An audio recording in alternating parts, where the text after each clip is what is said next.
नमस्कार शेतकरी मित्रांनो, स्वागत आहे आपले अर्थशेती या यूट्यूब चॅनलमध्ये.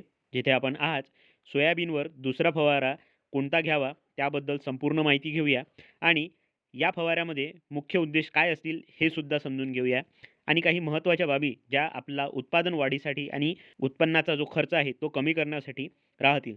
तोपर्यंत आपल्या अर्थशेती यूट्यूब चॅनलला सबस्क्राईब जरूर करून घ्या आणि ही माहिती जर आवडली तर लाईक जरूर करा. तर चला सुरुवात करूया पहिल्या मुद्द्यावरून. ती म्हणजे आता सध्या चक्रीभुंगा, अळी, कीटक, त्यानंतर फुले येण्याची जी अवस्था आहे ती सुद्धा असेल. त्यामुळे आपल्याला या फवारणीमध्ये महत्त्वाचे ते म्हणजे कीड नियंत्रण करणे आणि सोबतच फुलांची संख्या वाढवणे यावर राहील. फुलांची संख्या कशी वाढवावी याबद्दल आपल्या अर्थशेती यूट्यूब चॅनलवर आपण व्हिडिओ दिलेलाच आहे. तो जरूर बघा.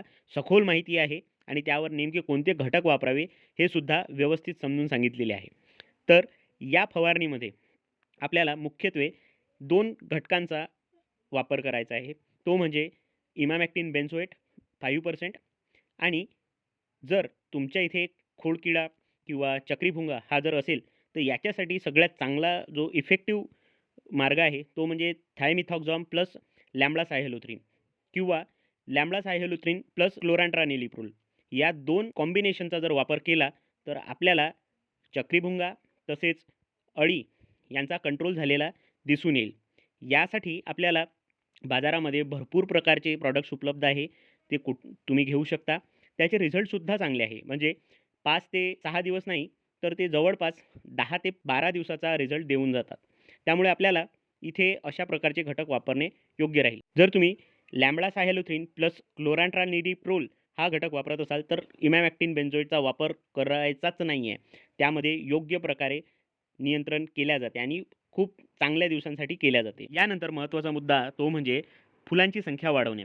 फुलांची संख्या वाढवण्यासाठी प्रोटीन फॉर्म्युलेशन चांगल्या पद्धतीने होणे गरजेचे आहे. आता सध्या आपल्या झाडाला नत्राच्या गाठी चांगल्या आलेल्या आहेत.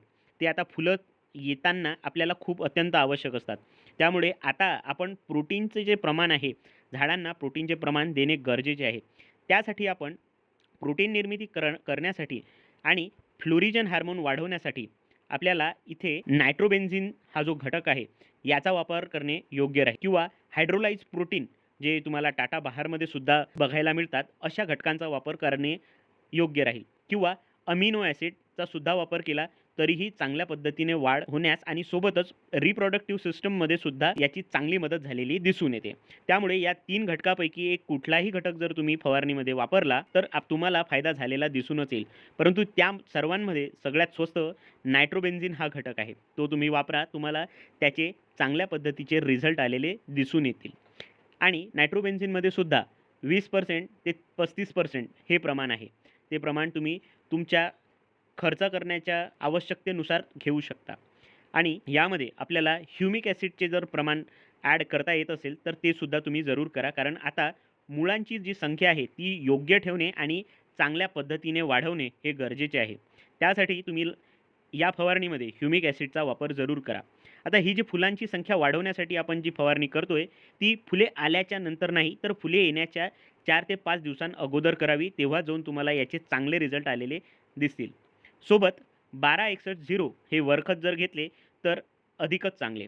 तर या पद्धतीने आपण या फवारणीमध्ये महत्त्वाचे घटक म्हणजे थायमिथॉक्झाम प्लस लॅम्बडासायहॅलोथ्रिन प्लस इमामॅक्टिन हा वापरावा किंवा लॅम्बडासायहॅलोथ्रिन प्लस क्लोरांट्रानिलिप्रोल हा घटक वापरावा. इथे इमामॅक्टिन बेन्झोएट वापरू नका.